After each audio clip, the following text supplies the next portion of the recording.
This one's awake.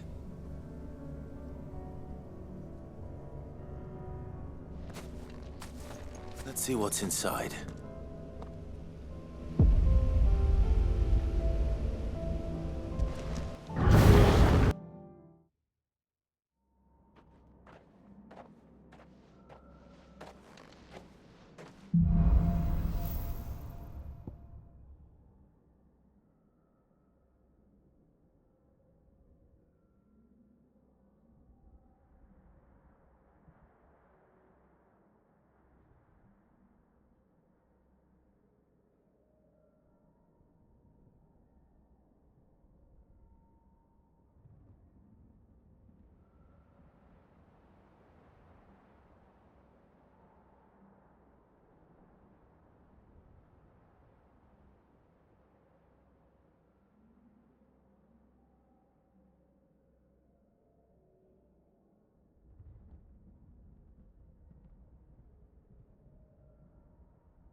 freedom!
Clive, my boy! Rutherford informs me that we owe you our thanks. Hadn't intended for you to get involved, but such are the times we live in, huh? I would have done the same for anyone else. You're far too modest, Clive. You'd make a terrible nobleman. But tell me, is the realm truly in as dire a state as Rutherford suggests? From what little I saw, you were right to be worried. I suppose I should have expected the worst. But I was rather hoping the great and good of the realm might have things a little more under control. Alas, it seems that firm leadership is in short supply these days, and without it, the people are bound to lose their way. We must move quickly. But where do we start? True, the challenges that face us are many. But in my estimation, there are two key areas to be addressed before any other. The realm's armies and her larders. As you've seen firsthand, it's every man and woman for themselves out there. Certain cities have banded together to try and maintain some semblance of order, yes? But such cases are few and far between. And yet, the only remedy for the chaos that faces us is unity. A unity that transcends even the borders laid down by our ancestors. In short, if Storm does not stand together, she will fall apart. But how would one even begin to unite the realm? The armies, my boy. As I told you already, we begin by restoring order among the ranks of those sworn to maintain it. Sadly, I doubt I could convince even the lowliest gaggle of privates to dig a latrine together. But I do know someone the High Commanders have been known to listen to on occasion. Field Marshal Eugen Havel. I thought he was retired. He was, until an Akashic army tore through Randalar and killed most of the rank and file. There is no man alive more capable. Literally. And as luck would have it, I've already spoken with him on the matter. Of course you have. And he's agreed to help. On one condition. that he first speaks with you personally. Havel has always been a man of frustratingly rigid principle, and he has certain qualms about clasping arms with, well, with an outlaw. I extolled your many virtues as best I could, of course, but the old goat was adamant that he be allowed to appraise you in person. You don't mind, do you, my boy? Of course not. As long as chaos reigns, we will never build a better world. I'll do whatever it takes. And if the Field Marshal wishes to speak with me in person, then so be it. That's the spirit. I'll leave for Randalar at once. Would you send a Stolas? Of course. Rutherford is already in the Dalmekian capital. I'll have him tell Havel to expect you forthwith. Excellent. Thank you, Uncle. No, thank you, Clive.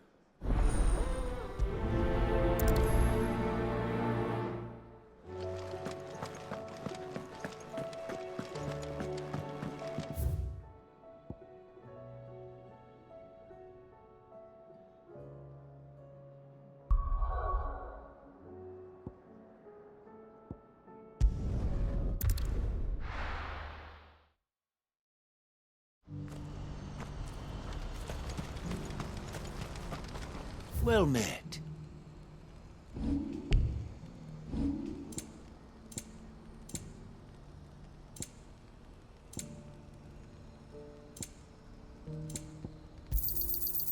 Many thanks.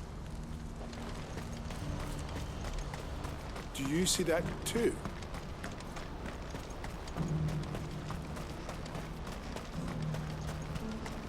Papa? What is it? Oh, please. Just make it stop. I'm scared. It's all right.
Can't be Rutherford, can it?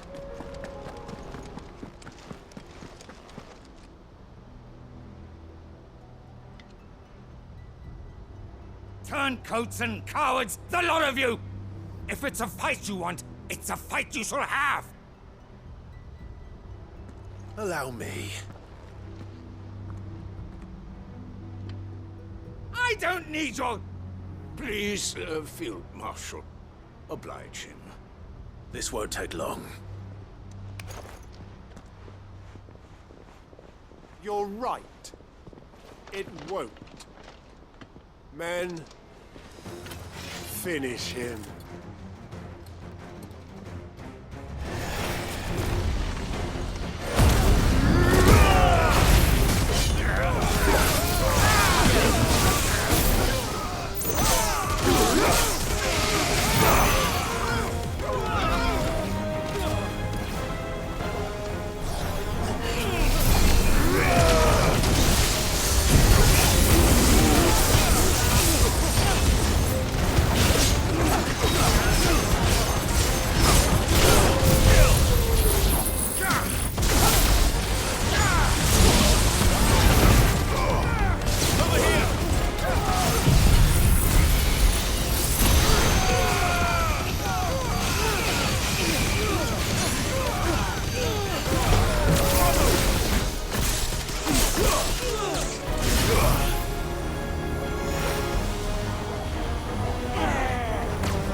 A little longer than I'd have liked.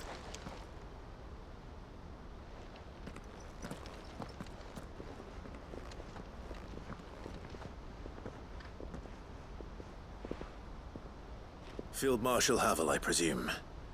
Are either of you injured? No, my lord. You arrived just as our escort turned on us. Fucking traitors. I'd heard reports of soldiers in the outlying regions abandoning the oaths they swore. But I hadn't thought the corruption had reached so close to the heart of the Republic. It's a fucking disgrace. Your interfering old bastard of an uncle tried to warn me, of course. My lord Marquis. Or is Sid the Outlaw more to your liking? Call me what you want. It doesn't change who I am, or the urgency of the message I bring. My uncle has a plan to right the realm, and he needs your help to see it through. Before I agree to anything, I'd have you answer one question. What do you stand to gain from all this? I won't deny that I might benefit from further chaos. But I seek a new beginning for all of us. And while the choices I've made may not always have been the right ones, I know I made them for the right reasons. For so long, so many of us have been told how we could live, how we could die, when it should have been our decision all along. Now we have a chance to put things right. But in order to take it, we must stand together. Even if it be beside those with whom we don't see eye to eye.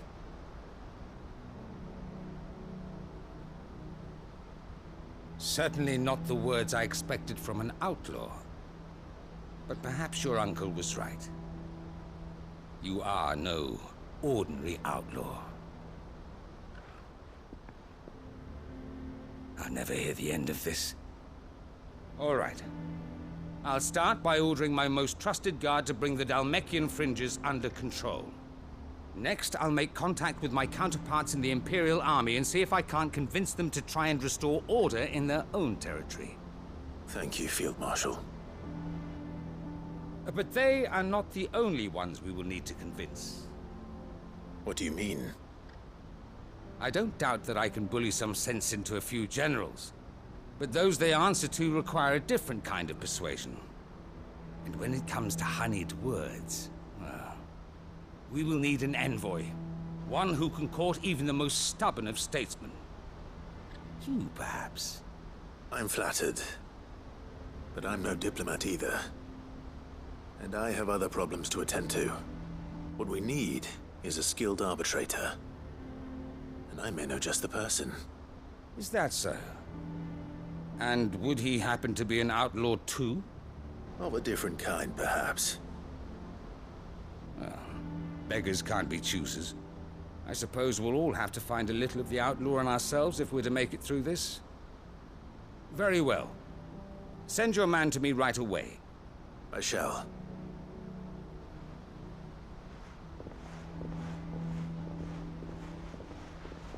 My lord Marquis. Your lord uncle bade me escort the field marshal to his manor in Port Isolde. And I will see that my associate joins you there. Very good, my lord.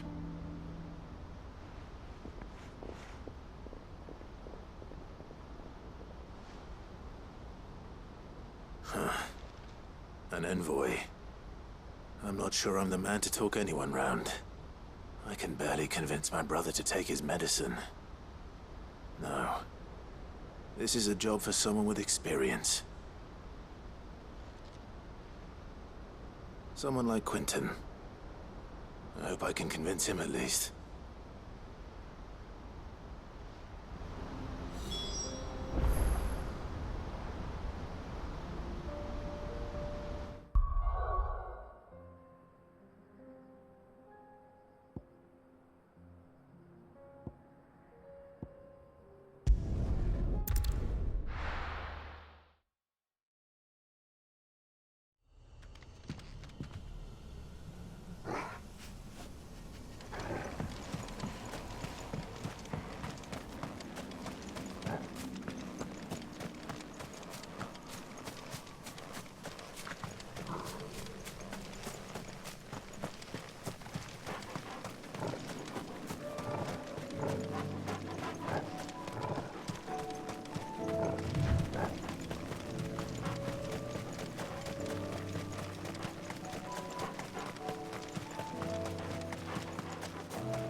Quentin, I have a proposal for you. Do you now?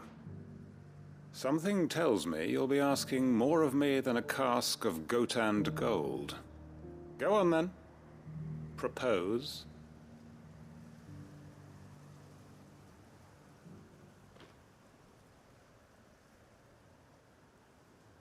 You'd have me convince the chiefs and chamberlains of the realm that they should simply swallow their pride and do the one thing that has proved impossible for thousands of years. Was there anything else? Perhaps I can fetch you a meat pie as well. I know it's a lot to ask, but I can think of none better suited to the role. And you'd have me give up what little I have left to do it. I told you, Clive. The people of Lostwing are my family, and I cannot abandon them. You'll have to find someone else. I'm sorry to hear that. So am I. And why might that be? What he's asking. How's it any different to what you've done so far?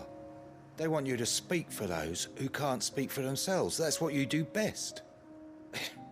If it's the vineyard you're worried about, we'll see that the grapes are picked and the tons filled. You know we will.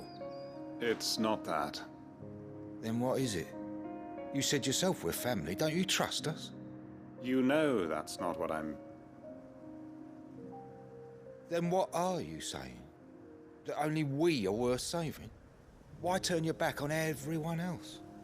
You convinced us we could build new lives for ourselves, and if you can do that, who's to say you couldn't convince the entire realm? A stirring argument. I fear that any rejoinder I make might fall somewhat flat by comparison. So you'll join us? Where do you need me? Field Marshal Havel will want to speak with you in person. He's currently in Port Isolde. I can arrange for a party of Cursebreakers to accompany you there. That would be very much appreciated. I hear the roads are far from safe these days. Hopefully not for long. My uncle will want to know that his plan is taking shape.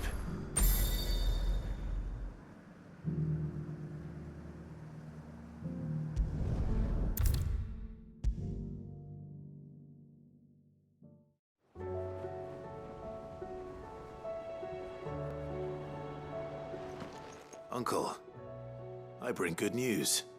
The Field Marshal has agreed to your plan. Ha! Of course he has. I didn't doubt you for a moment, dear boy.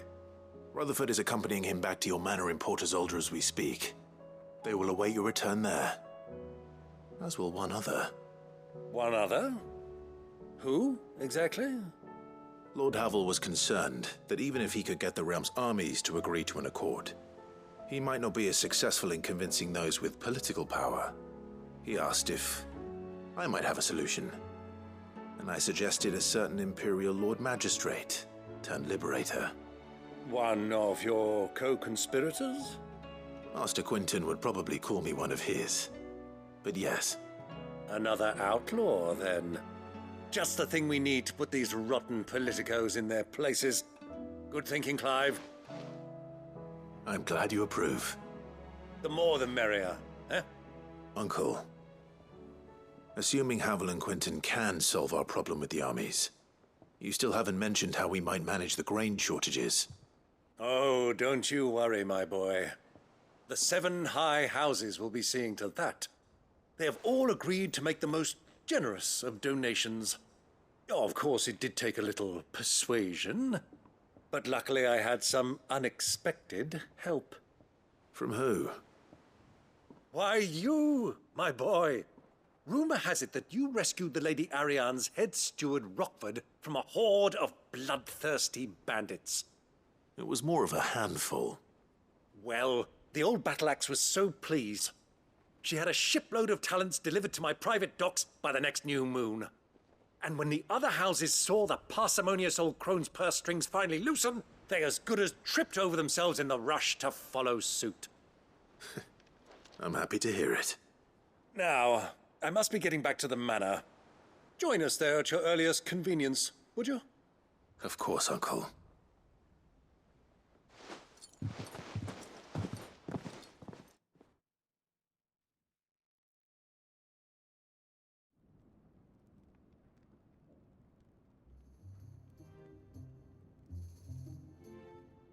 And how, pray tell, will we get that grain to the capital if the roads are still overrun with Akashic? You'll find another bloody road. I only have so many men, and I'm not about to send them headlong into an ether flood. That is, unless you'd have them turn as well. Well, I'd certainly eat less. Says the man with a belly bigger than a band of curls. My soldiers actually need their rations. Without any food to keep them going, they'll be dead even before you've sent them on your fool's errand. If I may, gentlemen, perhaps I might suggest an alternative approach. Though supply routes are indeed disrupted, there is no shortage of ships. Indeed, they bob away in every bay from here to Randalar, awaiting a safe haven. Allow them to make port and fill their bellies full of grain. And once those who crowd the cities are fed, ferry the displaced back to the countryside to work the fallow fields. But I'm sure that you wish to continue your discussion. Forgive the interruption. Two such firm friends as yourselves need no help from the likes of me. Rutherford spoke fondly of the great bond between you. Us? Friends? I can't stand the man. Clive, I'm beginning to question the quality of the company you keep. And what kind of company were you expecting him to keep? The man's a criminal. Criminal? How dare you? You are not fit to breathe the same air as this fine, upstanding young gentleman. Upstanding? He calls himself Sid the Bloody Outlaw! Once more onto the breach.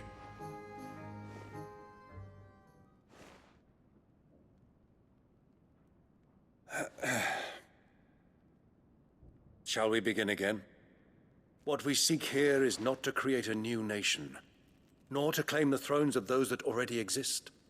We wish simply to bring stability to the realm that mankind might weather the current storm. And to do that, we must convince those in power, the generals, the statesmen, the nobles, that our cause is just. There will be disagreements, yes. And I imagine some resistance, much resistance. But we cannot let that deter us. If we show them the path, show them that we walk it ourselves, then I am confident they will follow. The fate of the world lies in my nephew's hands, but the well-being of her people lies in ours. And we must not squander the chance that Clive has given us. Uncle Byron, Now, with that settled, let's move on to the signing of the Accord. For what great moment in history hasn't been accompanied by a little ceremony?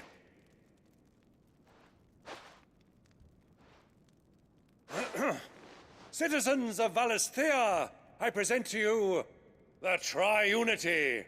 Rutherford, Mike Will.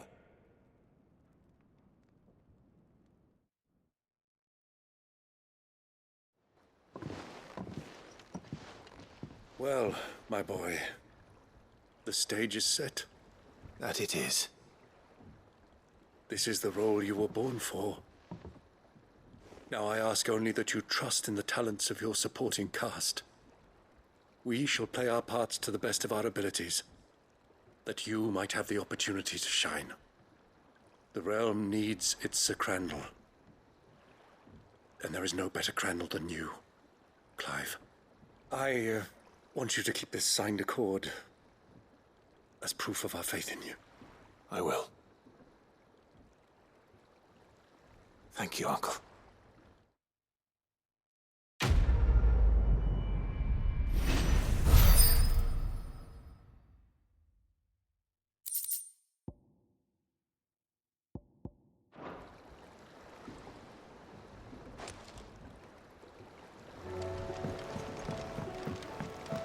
What do you think that thing is? And how the hell is Sid going to deal with that?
Something tells me this is no mere adventure story.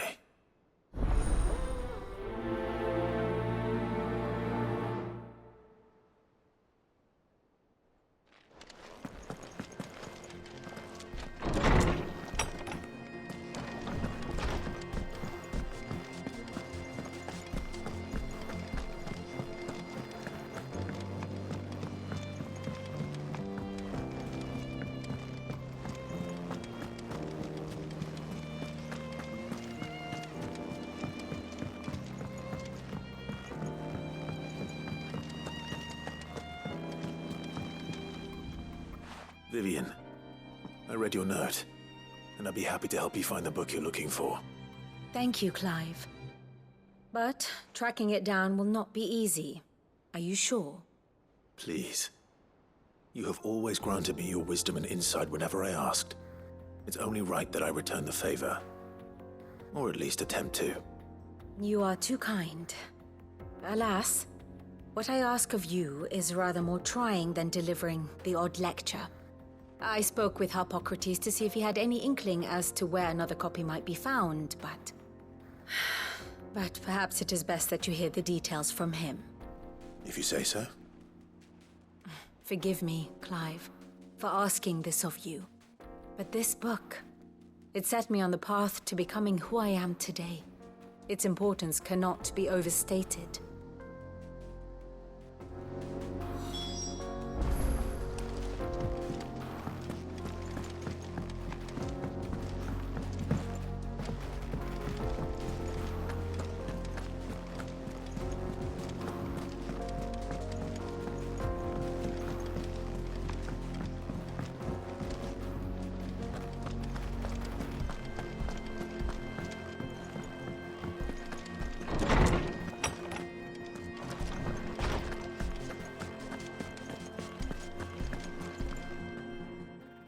Clive, my boy. What a pleasure it is to see you. Harpocrates. There's something I need to ask you. I've been charged with locating a book called From a Distance. Then you seek a rare gem indeed. One whose name I had not thought to hear from your lips. You've been talking to Vivian. Right as always. But she didn't seem keen to tell me very much. I take it she didn't like what you had to say.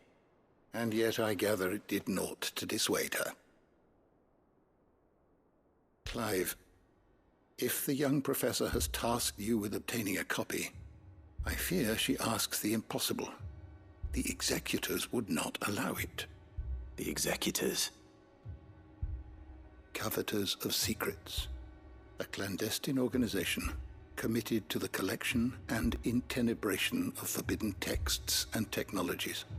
One such text being the tome Vivian seeks, chronicling as it does the true history of the enslavement of bearers, a tale which could overturn the established order were it ever to become widely known. Or, so rumor has it. I've never actually read the thing, or even set eyes on it for that matter. How is it that I haven't heard of this organization? Why, secrecy is the executor's watchword. They lurk in the shadows, emerging only to seize that which must be seized, be it books, inventions, or people, before disappearing again, leaving nary a trace. Which would explain why Vivian's copy was snatched from her grasp not long after she found it. By the hand of the executors, yes. But what drives them? Self-interest or ideology? A fine question. Sadly, all that is known of the executors can be recounted in a single breath. You may just as soon ask me of their origins, numbers, or the identities of their leaders. Any answer I give would be pure speculation. Then my hunt was doomed from the first. What was Vivian expecting? That I'd pluck it from thin air? Not from thin air, no. From ash.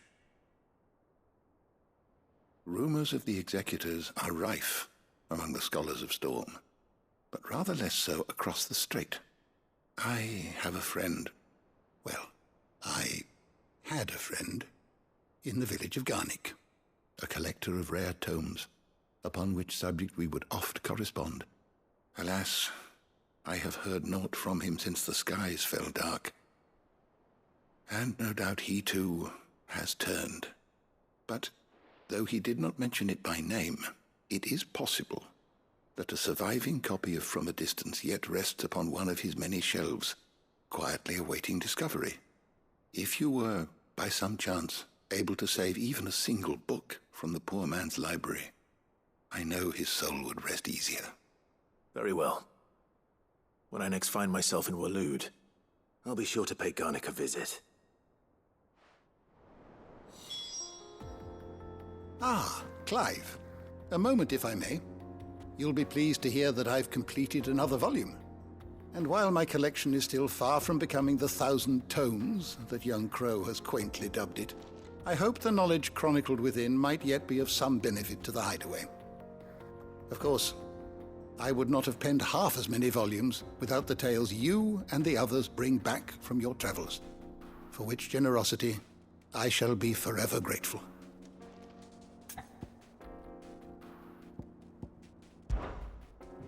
I don't believe you've read this particular chapter before. If you have a question for me, I should be happy to answer it.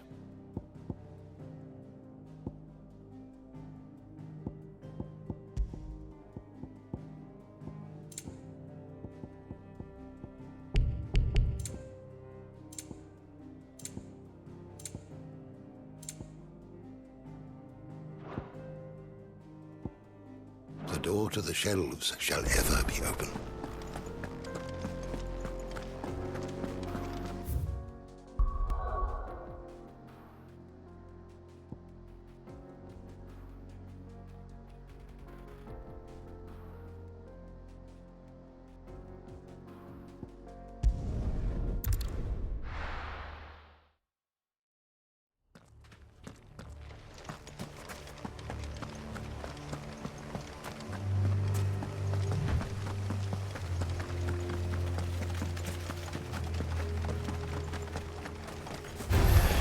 This might take a while.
The entire village looks abandoned. Now, which house would a bookworm live in?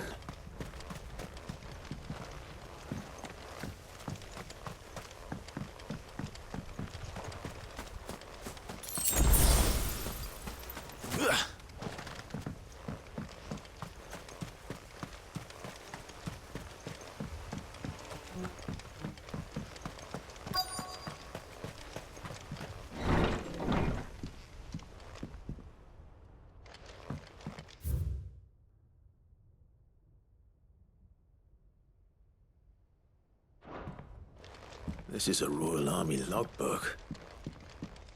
Did he take this from the local barracks?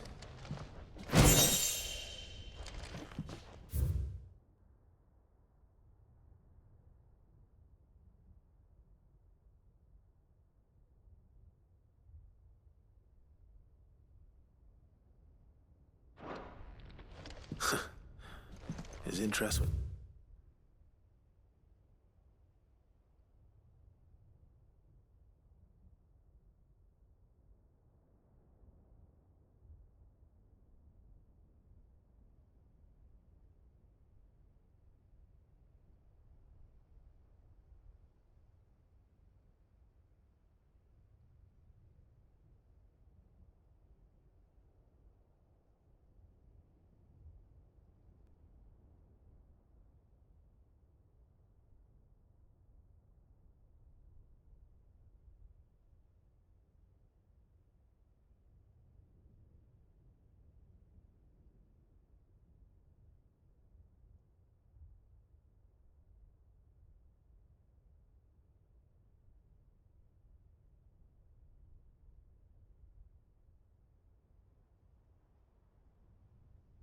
Certainly varied.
This is it. But if what it says is true, I need to get this back to the hideaway.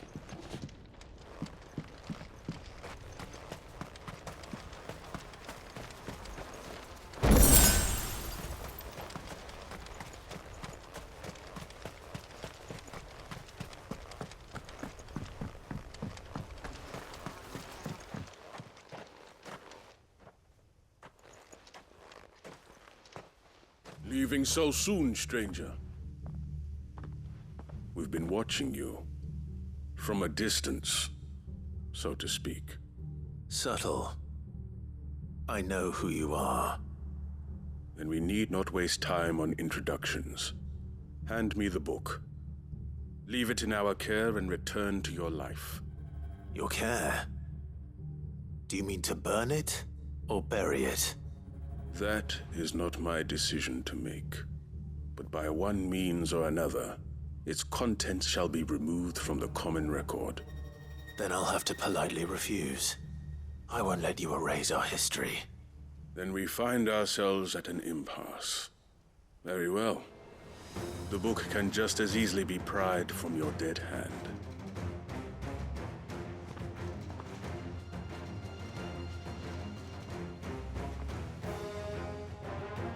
Let's see, shall we?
Impressive.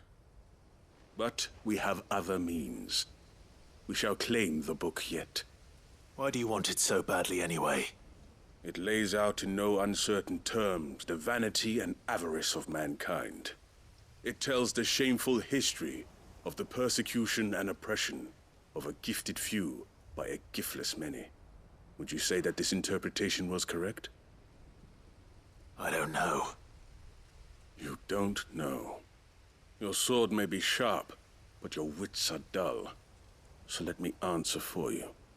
There is no correct interpretation of history. That a series of events took place may be proved beyond a doubt. But there can be no single, immutable explanation as to why they came to pass. It is a question of numbers and of belief. If enough people believe that a set of events occurred for a reason, that belief becomes the truth. So you're trying to control the truth? We are trying to protect people from themselves, from knowledge that would bring them naught but pain. That is all. You may keep the book, for now. The world is small. We shall meet again. Until then. Wait! Damn it.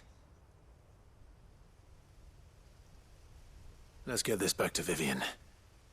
Perhaps she can explain what that was all about.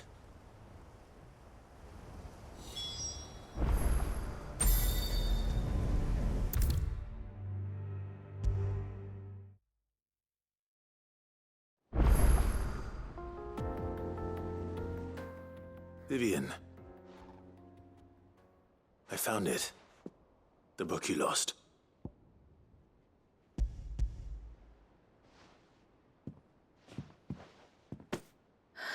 You found it. Thank you, Clive. Even though I asked this of you, I was not entirely sure it would be possible. I feared the executors had seized every copy. I met with one of these executors, and I convinced him to let me keep it. He told me something. That the truth is just a matter of collective belief. And that if enough people believe a lie, that lie becomes the truth. It does. But it also means that the truth is not immutable. That it can be changed. Provided that those who wish to change it can convince enough people that their perspective is the correct one. As the sad history of the bearers proves. You said that the book inspired you to become a scholar. It did. Or its author, rather. She was a heretic, you see. A firebrand and a dissenter. A gallows stood ready for her in every corner of the realm. And by shunning society, or perhaps being shunned by it, she stumbled upon a truth so potent that an entire realm trembled at the prospect of its utterance. I, too, have always felt somehow set apart from the world of men. A stranger to my own species. She taught me that my solitude was not a curse, but a gift. And that, though my journey to the truth might be a lonely one, what I found at my destination would be more than worth the cost. Do you still feel that way? That you're not one of us? Honestly, I'm not entirely sure anymore. Since coming to the hideaway, I find my thinking somewhat clouded. Perhaps the result of studying mankind from a rather closer perspective than I had intended. But the more I study, the more I find value in this perspective. In looking not from the outside, but from within. So if you'll permit me, I'd like to continue my work here. Remember, Clive, when enough people believe, belief begets truth. Give the men and women of this benighted world the gift of truth. Make them believe in you, as I do.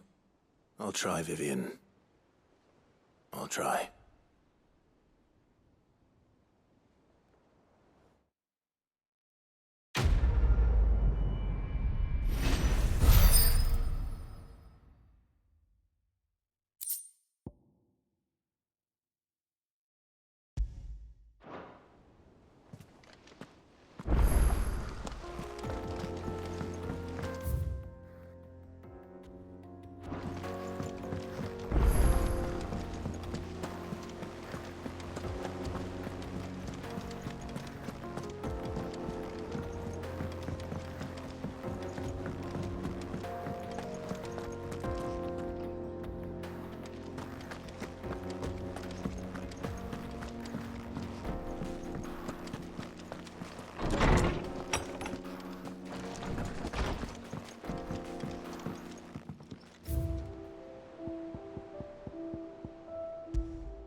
It's usually me making demands of Hippocrates.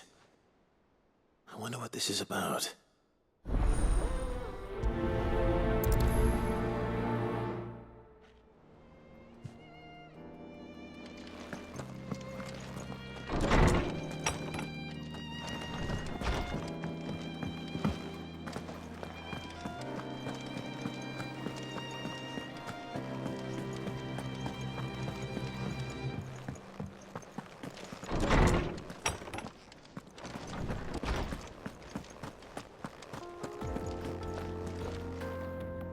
Lawsman Hippocrates. I received your note. Ah, yes. I expect you're wondering what this is all about. You spoke of making amends with Dion, but I can't imagine what for. Then I should begin by telling you that I was once his tutor. This was some years ago, of course, before I joined Sid in his hideaway. At that time, I was counted among the foremost scholars of Oriflamme, and was accordingly invited to the palace to supervise the young prince's education, all to ensure that the future emperor had a firm grounding in, well, everything an emperor should. History, religion, commerce, government. Alas, our time together was cut short when Dion left to join the Dragoons, his studies no longer being deemed necessary. I had not expected to meet with him again, least of all here. Have you spoken with him? No, I have yet to find the right moment. His Highness always seems so preoccupied, especially when alone.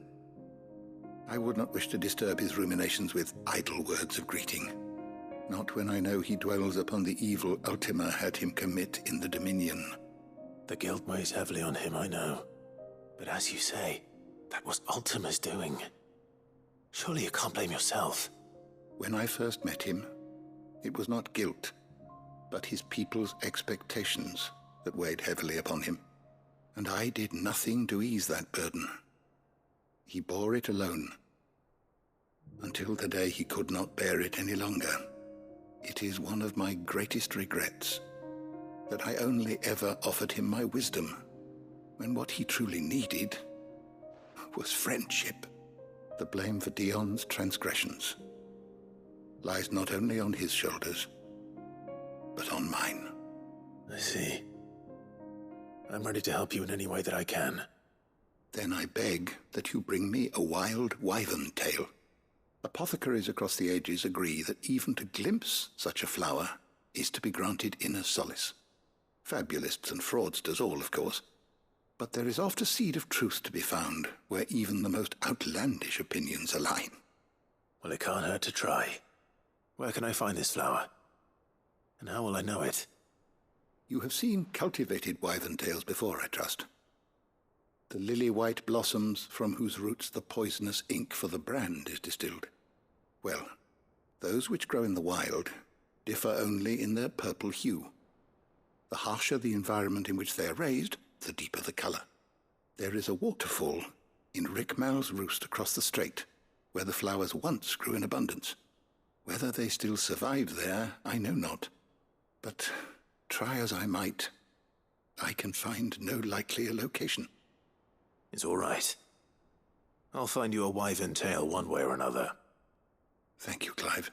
And please, be safe.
Seems this place has been flooded twice over.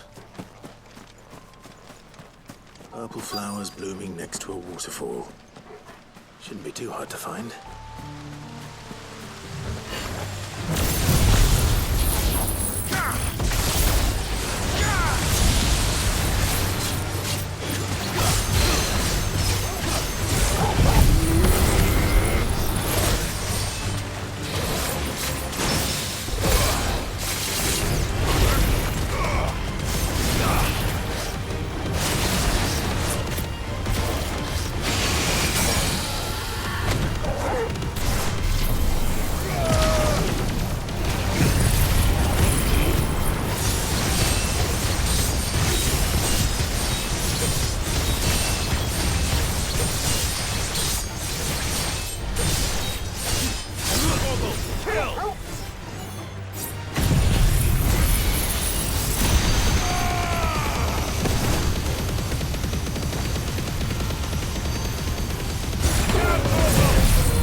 Here they are.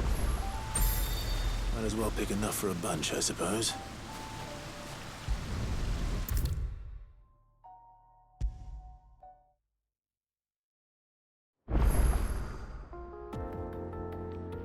Oarsman, I found the flowers you were looking for. You did? I think I did.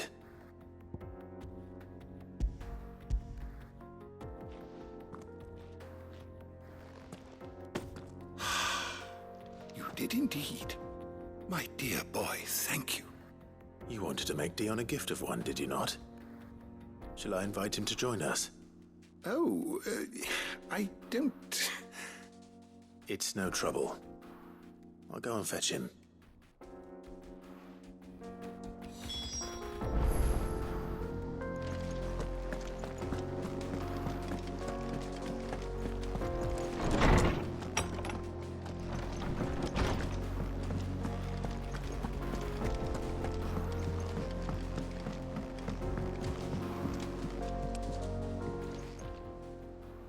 Your Highness, would you do me the honor of accompanying me? Now. It is time, then. No. Only to the shelves. Our lawsman has something he'd like to give you. Master Harpocrates.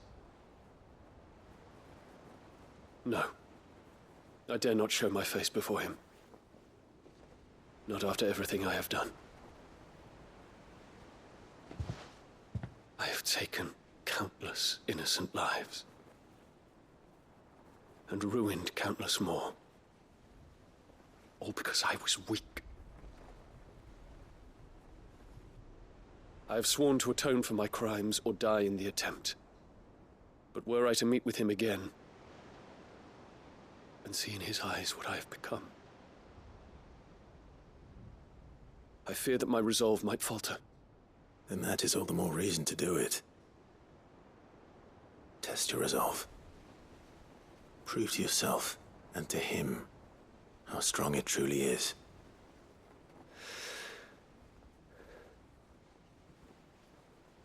You are right. I must, at the very least, offer him my gratitude. Very well, then. Take me to him. Follow me.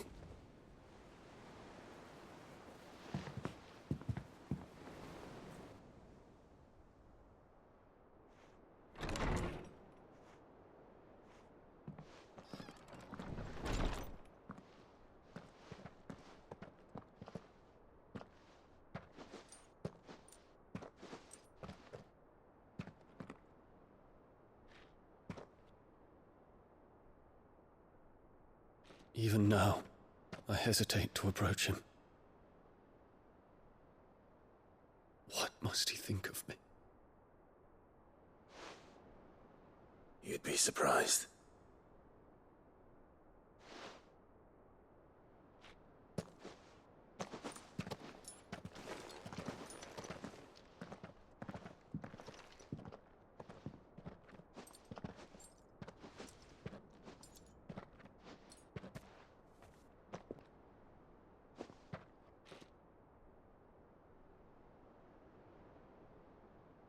Master Harpocrates, pray, accept my apologies for leaving your tutelage before my studies were complete. Your lessons opened my mind to a world quite unlike the one I had imagined from within the gilded confines of the palace. And I shall be forever grateful for the efforts you made to enlighten me. Lift up your head, Your Highness. The deeds of youth require no apology. That you took the time to visit me says much about the man you have become. Now, there is something I would like to show you.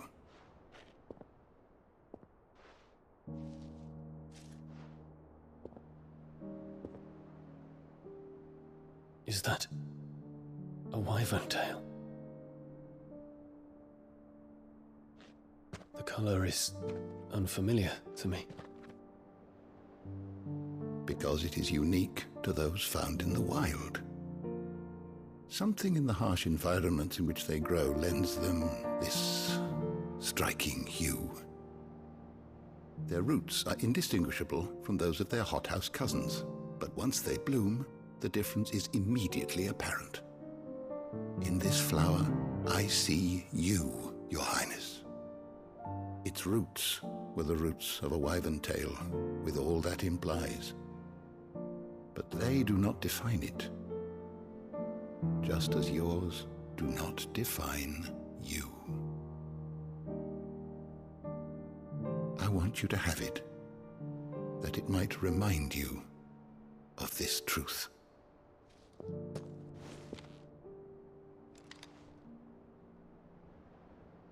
Master Harpocrates, I would ask of you a service.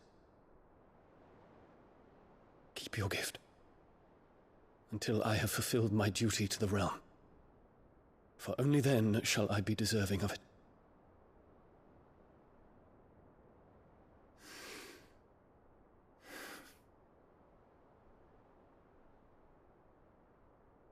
As you wish, Your Highness.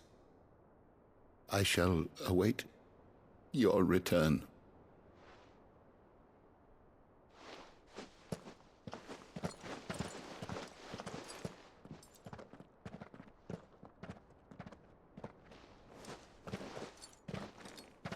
Our roots do not define us. No wonder my stepmother didn't like him. For reuniting me with memories I had thought long lost.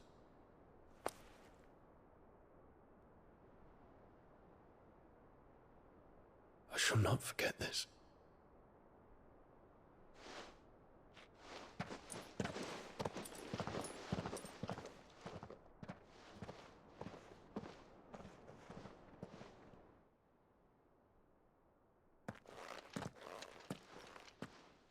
Thank you, Clive. Were it not for you, I fear I might never have found the right moment to speak with him. Not to mention the wyvern tales. I shall plant their seeds, that I might not disappoint His Highness upon his return. I hope the soil in the hideaway is to their liking. Why, these flowers bloomed in the bleak, black wastes of Waloed.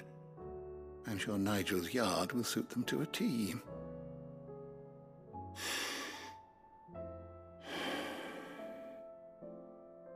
When it comes to expressing one's gratitude, I find that words are seldom sufficient. Here. What's this? A stolas quill. Or more precisely, my stolas quill. 'Tis said that an owl's feathers are steeped in the wishes it hears over its long lifetime.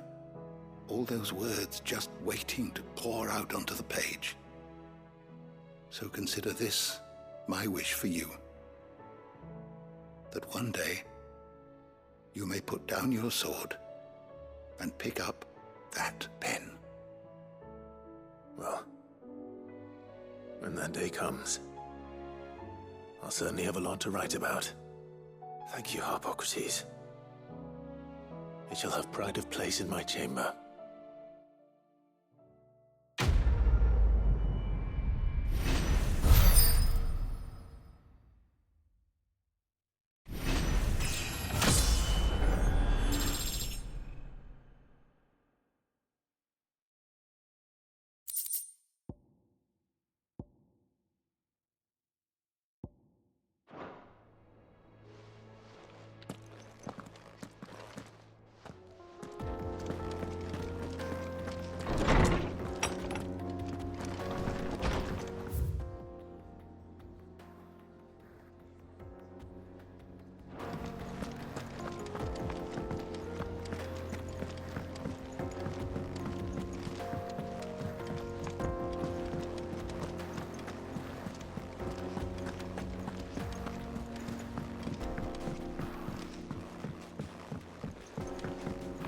Twinside's hundreds of leagues away. That'd mean the crystal... How may I help you today, Clive? Your benefactors are a generous lot.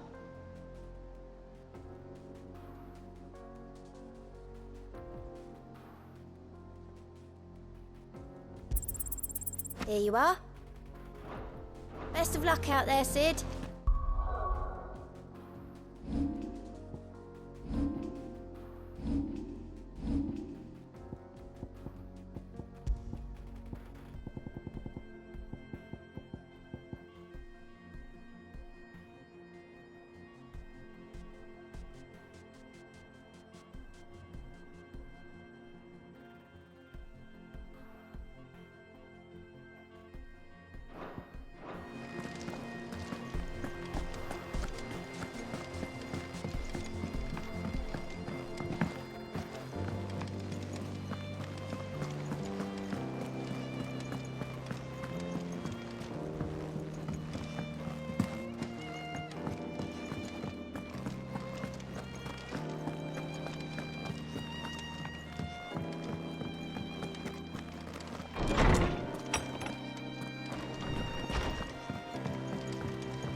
What is it this time, Torgal?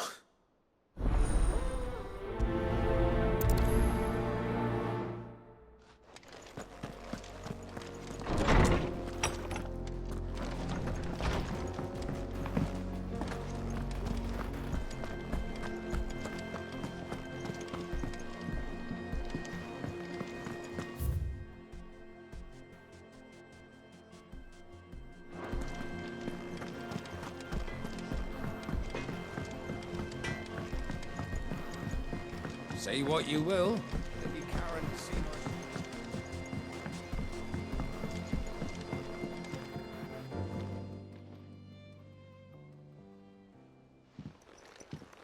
Pining for something, boy. What is it? What do you see out there?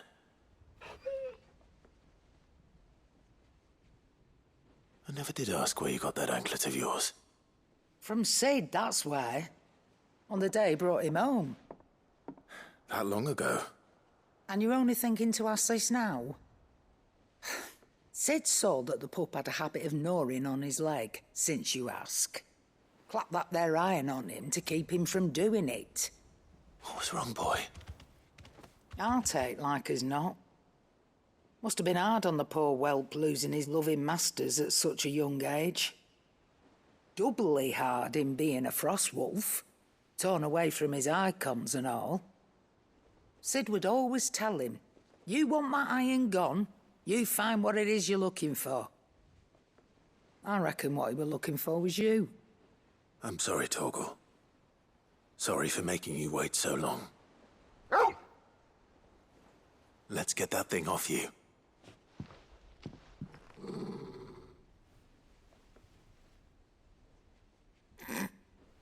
Doesn't sound like he wants it off. Indeed. You miss Sid as much as the rest of us, don't you?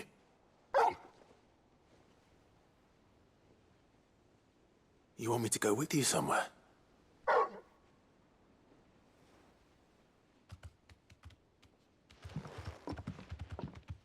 Quick, aren't you?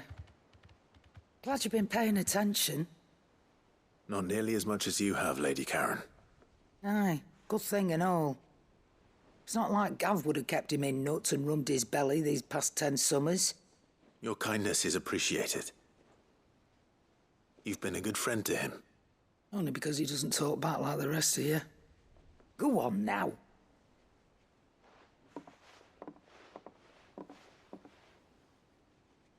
Where to then, Torgal?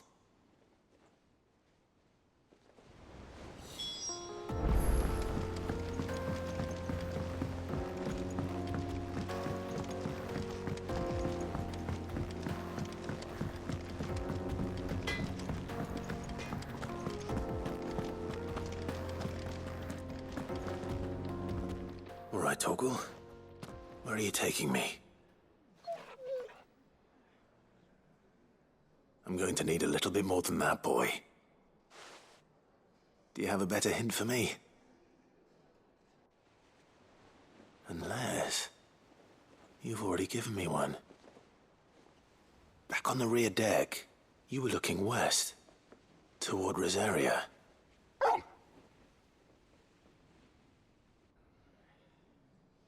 Why don't we try the rookery?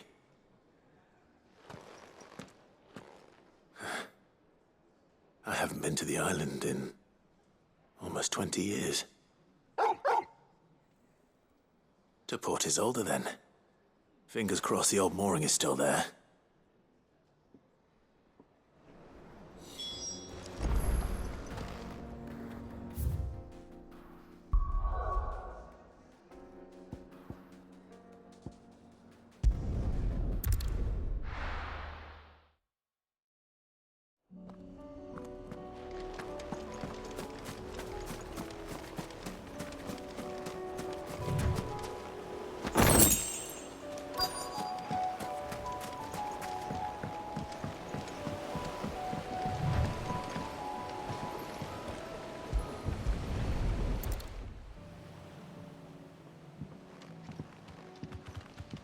It's still here.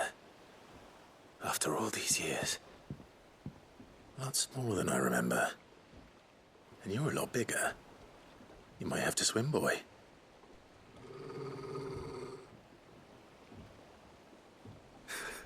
I wasn't being serious.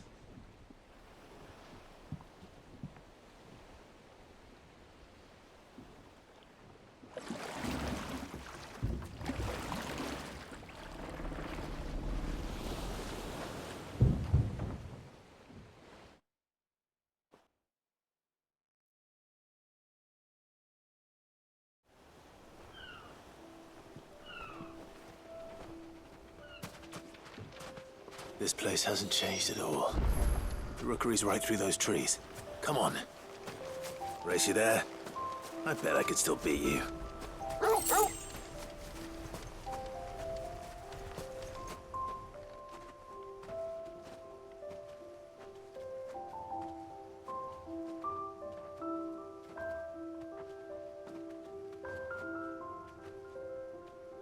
Here we are. This was our hideaway. Wasn't it, Torgal?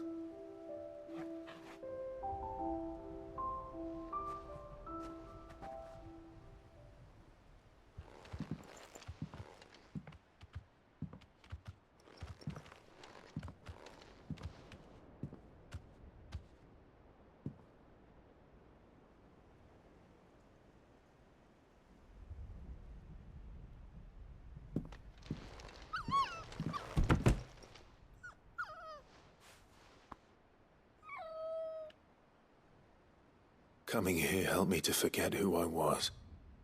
Or wasn't. Prince, shield. Son his mother could love. Had I been any one of those things? Perhaps.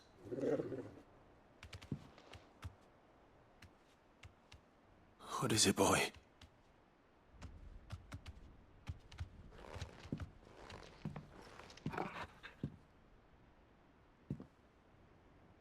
This is all from the castle. And Phoenix Gate. Did you bring these here? My sparring sword.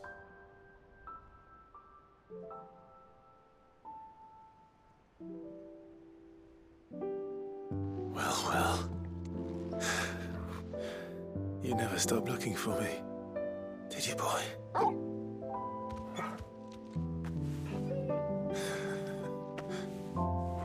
Thank you, Torgal. For never giving up. For never forgetting.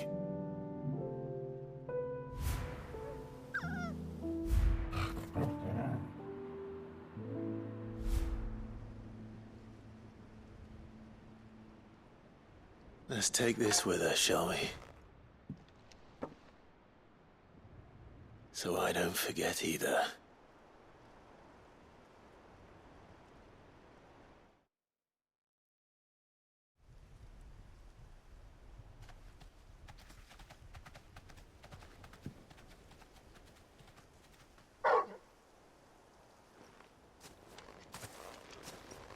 That's not the way back to the boat, Torgal. All right. I'm coming. I think I know where we're going.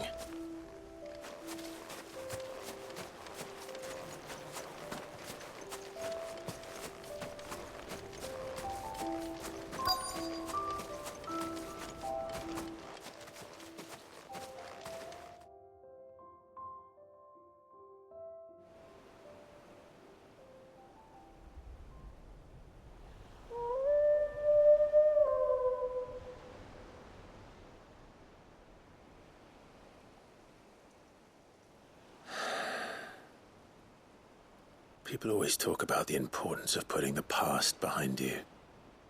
But without it, we wouldn't be who we are today. And we certainly couldn't steer our way to a better tomorrow. Come on, Torgal. Let's go home.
Sid, do you have a moment?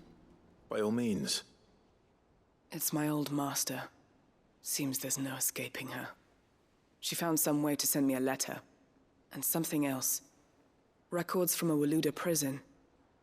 Seems they were keeping a lot of bearers there. How did she come by such a thing? Finding bearers always was her strong point. And it seems the cells of Balmung Dark are full of them. Foreign captives, the masterless. Bearers no one would miss. And even better for her, bearers with no one to look after them. When ether started lapping at the walls, the jailers fled. Leaving the bearers to be liberated by whoever happened to come along next. Sid, I'd like to believe that I've earned your trust by now. And while I'm well aware that you've forbidden Cursebreakers from traveling to Waloed, I can't let those bearers die in their cells. I'd rather risk shipwreck on the Shadow Coast than leave them to starve. We'll be needing the Enterprise if we're going to navigate the Narrow. Does that mean... I'm making an exception, but we travel together. And we stay no longer than we have to. Ash is an inhospitable place at the best of times. We save as many as we can, and we leave. Thank you, Sid.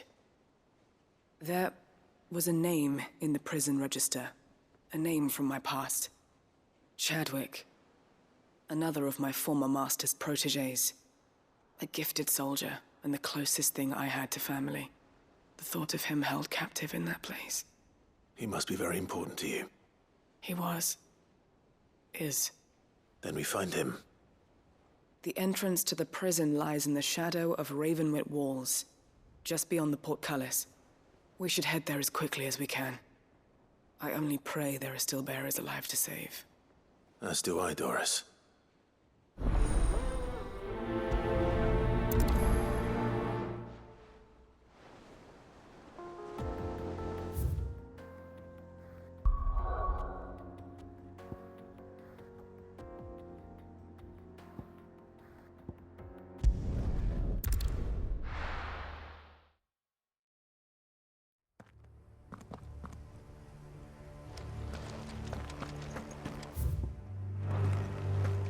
Doris is waiting for me near Balmung Dark. The longer she's out in the open, the more likely she is to be found by a Kashyyyk.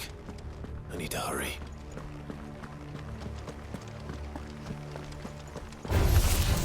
Right.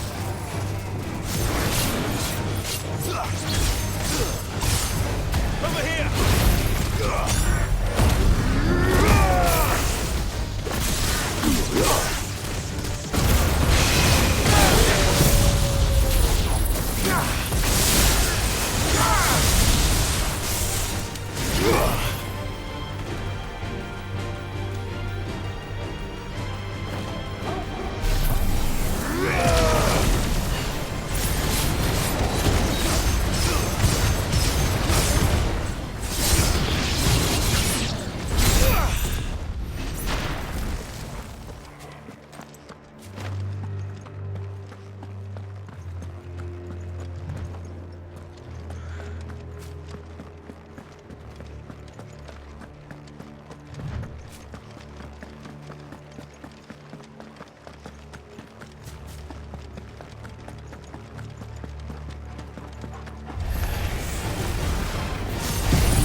There were no guards, I take it.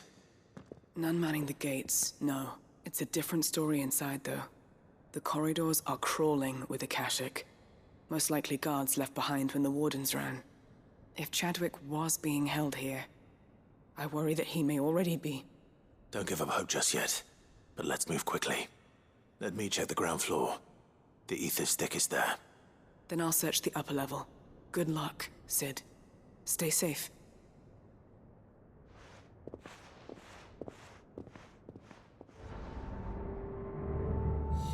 Just how bad are the floods inside the walls? Bad enough to turn a bearer? I hope not. We're risking a lot just being here. Better keep my eyes open for signs of life.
So this place was no ordinary prison. And I doubt they'll have taken the creature with them when they fled.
Minimal loss of Waluda lives.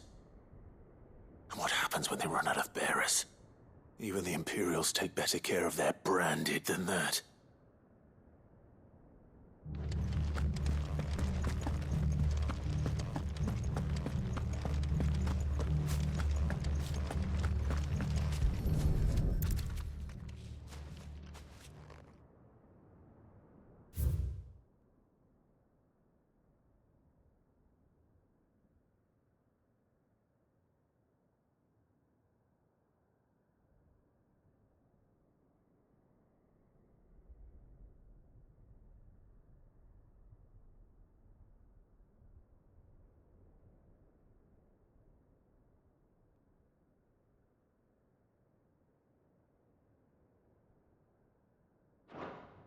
They were feeding bearers to it.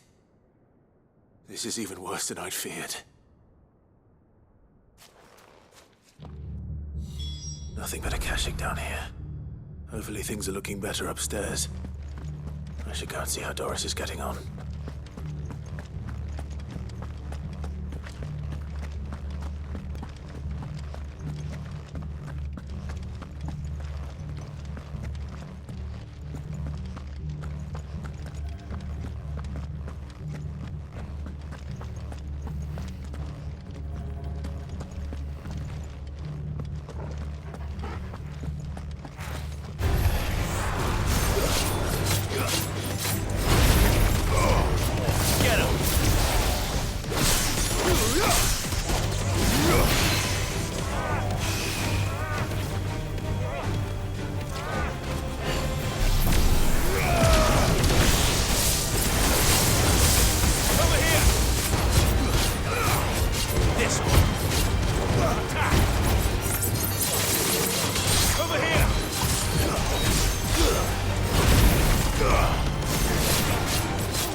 No lock downstairs.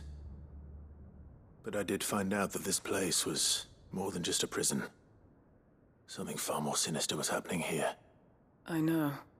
I've been reading some of these documents, and it can't be true, can it?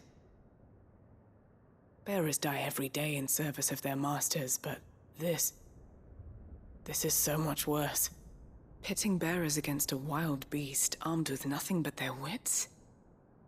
And all in order to bring about more death. And not just those who could fight, but the elderly, children even. And those who wouldn't or couldn't were disposed of. Whatever that means. I'm afraid it means they were fed to the monstrosity they kept here. Then we're too late. And I was a fool to bring you here. Don't say that. Did you find anything else? A key. But it doesn't fit any of the locks on this floor. Perhaps it will fit one of the doors downstairs.